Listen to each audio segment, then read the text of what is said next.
C'était quoi cette intro là? Bref, bonjour à tous la famille, j'espère que vous allez bien. C'est une vidéo aujourd'hui pas très habituelle parce que, vous allez me demander pourquoi, je vais vous répondre clair et net, comme vous avez vu dans le titre de la vidéo. Il m'est arrivé une dinguerie quand. Je sais pas pourquoi je prends l'accent du sud. Non mais c'est vrai qu'il m'arrive beaucoup de couilles dans la vie.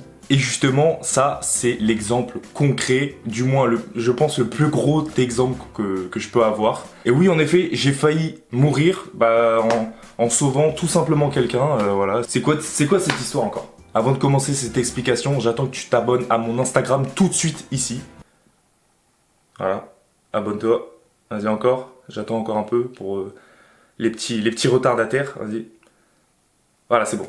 Pour déjà recontextualiser la situation, il faut savoir que ça s'est passé l'été dernier, donc c'était en août, il me semble le 7 août, parce que j'ai réussi à retrouver des traces, etc. Il faut savoir déjà que j'ai des parents séparés, du coup mon père habite sur La Rochelle et ma mère habite un peu plus bas. Et ce que je faisais, en fait, là j'étais sur le mois de mon père, du coup j'étais à La Rochelle. C'était en août, et j'avais justement décidé d'aller voir un pote à moi dans la ville là où habite ma mère. Je fais ma vie tranquille, voilà. L'après-midi se passe bien. Et j'avais un train à 18h55. Retenez bien l'heure parce que c'est un élément essentiel pour la suite de l'histoire. Pour être vraiment à l'heure, je me dis tranquille, je vais marcher tranquille, comme ça j'arrive, allez, 15 minutes avant que le train passe. C'est moi qui vais à la gare. J'arrive à la gare, je vois qu'il y a à peu près, allez, 5-10 personnes sur le quai. Je vois un banc, je m'assois dessus, tranquillou, et il faut savoir, retenez bien cet élément-là, que ce banc-là était positionné au plus près de l'entrée de la gare. Donc c'est là où les gens arrivaient sur le quai, etc. J'étais posé tranquillement sur mon banc, voilà, comme un homme innocent qui attend son petit train, avec ma musique, mes écouteurs. J'étais littéralement comme ça. Pan, pan, pan, je lui mettrais bien une cartouche. Pan, pan, pan.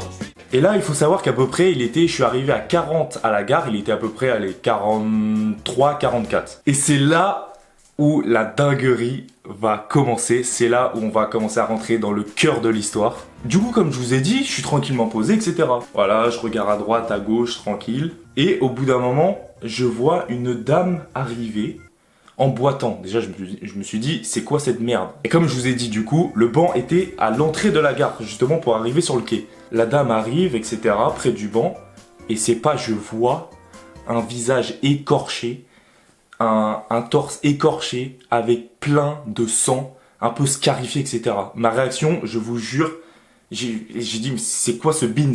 Ma réaction, c'était ça. Et comme par hasard, voilà, la dame s'avance vers qui? Bah, voilà, Bibi, le seul con qui était voilà, positionné tout seul sur un banc, tout près de l'entrée de la gare. La dame arrive donc vers moi, et du coup, bah, j'enlève mes écouteurs parce que je vois qu'elle commence à me parler. Je me dis, mais qu'est-ce qu'elle me veut? Je dis, à tout moment, elle va sortir un schlass. Je vais partir avec elle en enfer, je sais pas où. Je me dis, à tout moment, je suis cuit, voilà, elle m'embarque avec elle. Du coup, j'enlève mes écouteurs, et elle me dit, avec une voix vraiment tremblante, vraiment, je sais pas sur le moment ce qu'elle avait pris, ce qui lui était arrivé, elle me dit « Excusez-moi jeune homme, je vais pas bien, j'ai pris des médicaments, je me sens pas bien, j'ai pris des médicaments puissants, j'ai essayé de mettre fin à ma vie, est-ce que vous pouvez m'aider ?» J'étais comme ça en train de la regarder. Oui, madame, bien sûr, installez-vous, installez-vous. Ce que je fais, c'est que je l'installe à côté de moi. Il y avait 3 places sur le banc, j'étais à l'extrémité et je l'ai mise à l'extrémité. Voilà, proximité, mais pas trop, hein. Tu te calmes. Je me dis, je vais me lever et je vais prendre soin d'elle, je vais essayer de voir ce qui lui arrive, etc. Au départ, j'essaye d'avoir justement des informations sur ce qui lui arrivait, qu'est-ce qu'elle a essayé de faire, si elle a des enfants, enfin un peu toute sa vie vraiment pour avoir plein d'informations, pour justement, si ça part en couille, voilà, je dis pas ça pour rien. Bah justement, appeler les pompiers et voilà, recracher les informations. Et au départ, elle était un peu coincée du cul, voilà, faut le dire.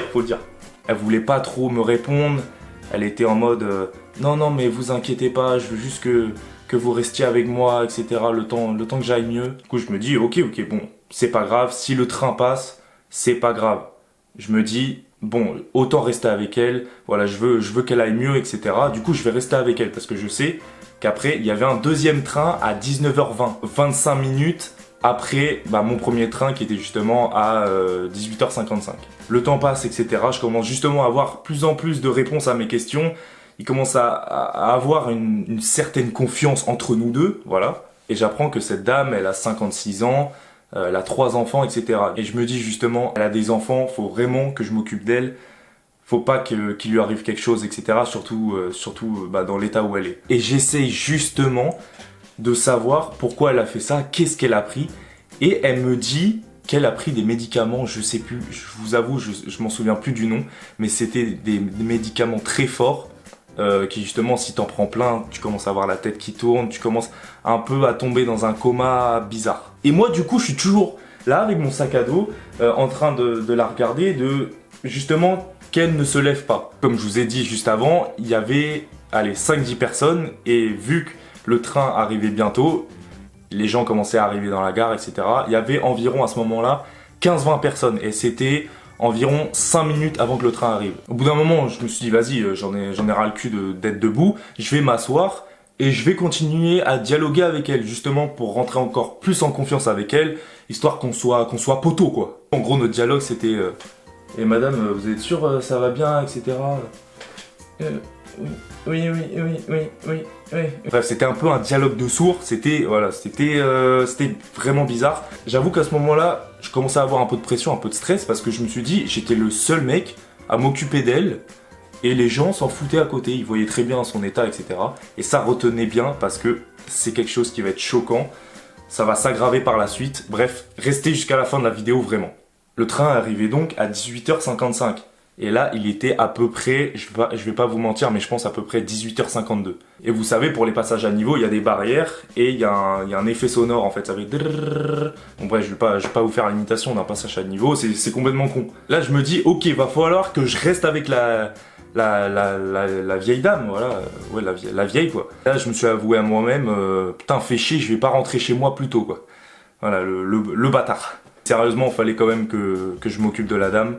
Du coup, je me suis dit, bon, je vais rester avec elle jusqu'à la fin, jusqu'à ce que les pompiers la prennent en charge. Et là, il y a environ 20 secondes qui se passent entre le moment où les barrières se ferment, on entend le signal sonore, et plus rien du tout. Je me dis, ok, le train va arriver, mais bon, c'est souvent, ils font fermer les barrières bien avant, comme ça, voilà, personne passe au niveau des passages à niveau. On est tous sur le quai, il y a environ 30 personnes là. Bon, moi, la grosse miskine, avec cette vieille dame, voilà, qui me fout dans un état pitoyable. Je suis donc assis à côté d'elle, et tout d'un coup, je sais pas ce qui lui arrive dans la tête, je sais pas, j'ai eu peut-être moi un sentiment d'oubli ou je sais pas. Je regarde devant moi, et à un moment je tourne la tête, et je vois qu'elle se lève, cette folle, elle se lève, elle traverse le quai, ici le banc, le quai, elle traverse le quai, et là, moment improbable,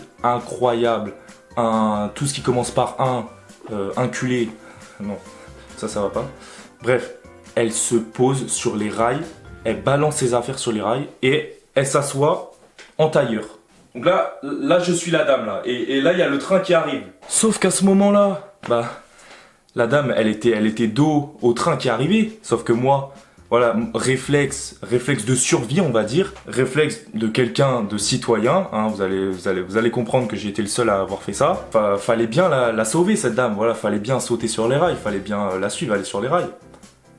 Et j'ai sauté sur les rails, voilà, j'ai sauté pour essayer de la sauver. Je suis un gros malade! Du coup, avec de la panique, je me lève, mais d'un coup, je cours sur les rails pour me dire, bon, faut la relever. Sauf que j'avais pas vu le train qui arrivait dans la gare. Et là, il y a un monsieur, je le remercie de tous mes remerciements, de toute ma force, de toute mon énergie. Il gueule dans la gare. Eh mais vous êtes complètement inconscient, qu'est-ce qui vous arrive là? Vous voyez pas qu'il y a le train qui arrive? Remontez sur le quai. Et j'ai eu un déclic. J'ai tout de suite retourné ma tête.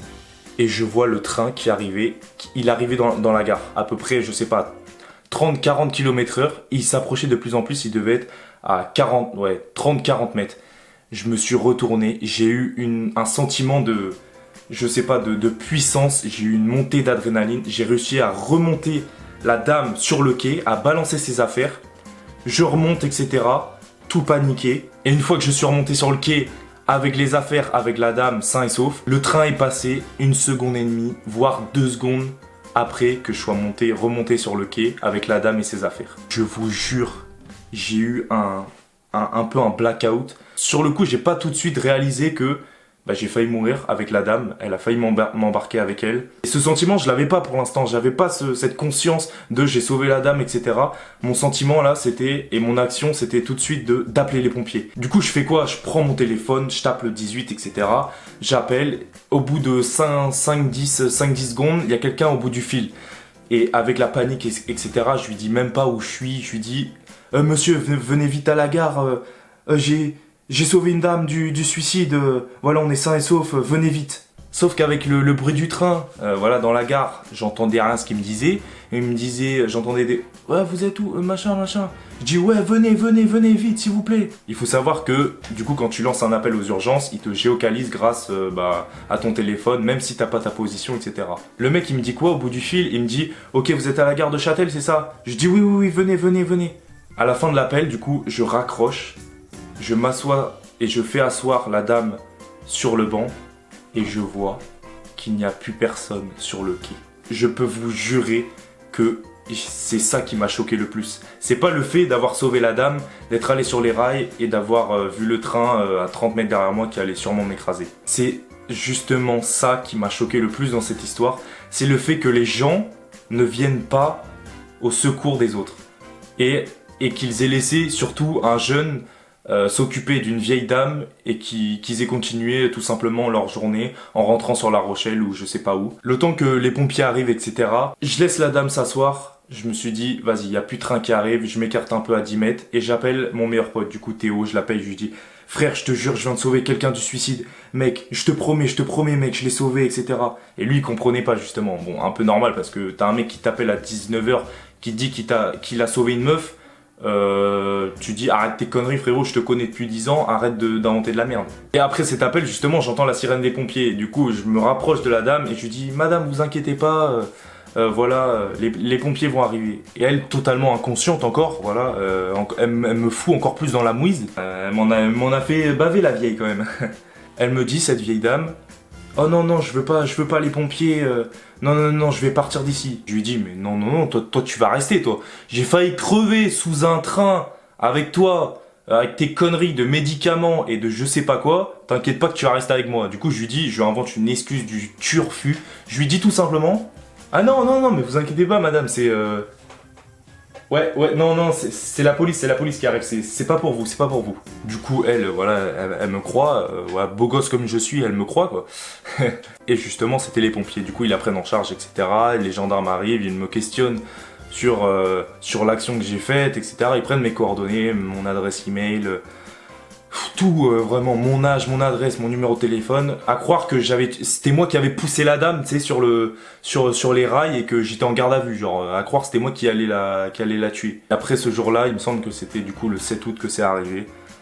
J'ai attendu, voilà, quelques mois, des mois, et j'ai reçu, voilà, quelques appels de la gendarmerie pour me féliciter. Et un jour, je reçois un appel qui me dit « Bonjour, monsieur Tilto.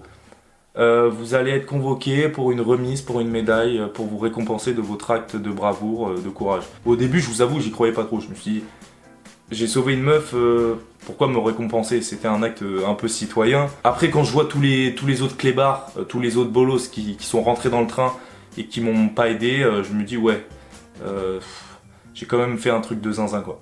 Et justement, à l'heure où sort cette vidéo, on est le mercredi. Et la cérémonie a eu lieu la semaine dernière, du coup le jeudi. Et la petite anecdote dans l'anecdote, j'arrive devant la préfecture et tout, je pouvais inviter, en gros, vu que j'allais être médaillé, etc. J'arrive devant la préfecture avec des invités, du coup mes parents, enfin bref, des proches à moi. Et le mec, il me pointe comme en boîte, il me dit « Non monsieur, il n'y a pas votre nom, en plus vous n'avez pas le droit d'inviter des gens comme ça, vous êtes dans une préfecture. » Et je suis là, mais je lui dis « Mais monsieur, j'ai la convocation, j'ai l'invitation, etc. du ministère. Monsieur Tilto est invité, bref voilà. » Et lui, il me croyait pas, ce fou. Là, il y a une dame qui sort de je sais pas où, elle me dit « Ah, monsieur Tilto, voilà, c'est vous l'invité d'honneur? Bah, heureux de vous rencontrer, allez-y, passez avec tous vos invités. » Le mec à la porte, il m'a regardé en mode « Ah, c'est vous l'invité d'honneur? Ah, enchanté, etc. Allez-y, passez. » Je suis l'invité, je suis le président ou... Bref, j'arrive à la cérémonie, j'arrive dans la salle où justement il y avait tous tous les préfets, il y avait des commandants de gendarmerie, il y avait vraiment des grosses têtes. Et là, le préfet de la Charente-Maritime qui arrive. J'ai été stressé, les gars. Et pour me stresser encore plus, voilà, fallait que je passe en premier devant une salle de environ 150-200 personnes. Voilà, tu vois le niveau de stress un peu. Je me lève donc, etc. Et voilà, il me remet la médaille. A véritablement réalisé un acte exceptionnel de bravoure. Il a encouru pour lui-même des risques importants, mais c'était pour sauver une vie. Et c'est la raison pour laquelle j'ai tenu à vous décerner cette médaille pour acte de courage et de dévouement que je vais maintenant vous remettre.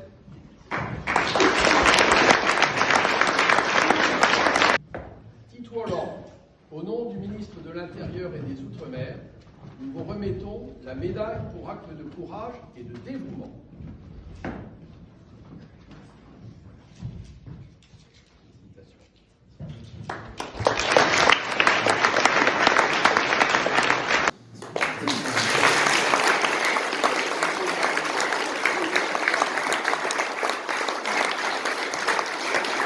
Et regardez la petite médaille que j'ai, c'est une médaille comme ça, je vous mettrai des petites photos. C'est du coup la médaille du courage et du dévouement remise par le ministère de l'Intérieur ou je sais plus trop quoi. Du coup cette médaille elle correspond au péril de sa vie, il sauve la vie d'une autre personne. Et j'ai aussi reçu une autre médaille de l'association nationale des membres du mérite de l'ordre national. Enfin bref voilà, j'ai eu 2 médailles en tout. Franchement, même en ayant cette médaille, je réalise toujours pas que j'ai fait une dinguerie comme ça. Voilà, j'ai failli mourir et ça, je l'ai pas dans la conscience. J'espère en tout cas que la dame aujourd'hui, elle va mieux. Je sais pas ce qui lui est arrivé. J'aurais aimé avoir des nouvelles d'elle tout simplement. Mais voilà, il m'est arrivé une dinguerie. J'ai failli mourir, j'ai failli arrêter les vidéos. Vous auriez pas eu des vidéos encore de vos youtubeurs préférés. Non, en tout cas, pour parler sérieusement, ce qui m'a choqué le plus, c'est pas le fait, comme je disais tout à l'heure, de sauver une personne, d'aller sur les rails, etc. Parce que justement, moi, j'avais pas vu ce train. Et s'il n'y avait pas eu ce monsieur qui avait crié dans la gare, peut-être que je serais passé sous les rails, je sais pas. Et oui, ce qui m'a choqué le plus, c'est ces bolos qui m'ont laissé comme une grosse miskine sur le quai et qui ont continué leur vie tranquille. Ah putain, trop bien, il y a une meuf... Ah, il y a une meuf sur le quai, bah vas-y, je vais rentrer chez moi, je m'en bats les couilles. Et puis voilà, tout ça pour vous dire que prenez soin de vous. Si jamais il y a quelqu'un qui se fait agresser, une fille, ou je sais pas, quelqu'un qui se fait frapper, essayez au moins d'avoir un petit geste. Je suis pas le mieux placé pour dire ça parce que je suis un citoyen comme vous. Et puis j'espère tout simplement que cette anecdote complètement rocambolesque, incroyable, inimaginable vous a plu. Et pour le soutien, n'hésitez pas à liker, commenter, partager cette vidéo, à vous abonner surtout. Vous savez que ça me fait extrêmement plaisir. Voilà, la Teal Team commence à s'agrandir de plus en plus. Sur ce, prenez soin de vous les gars.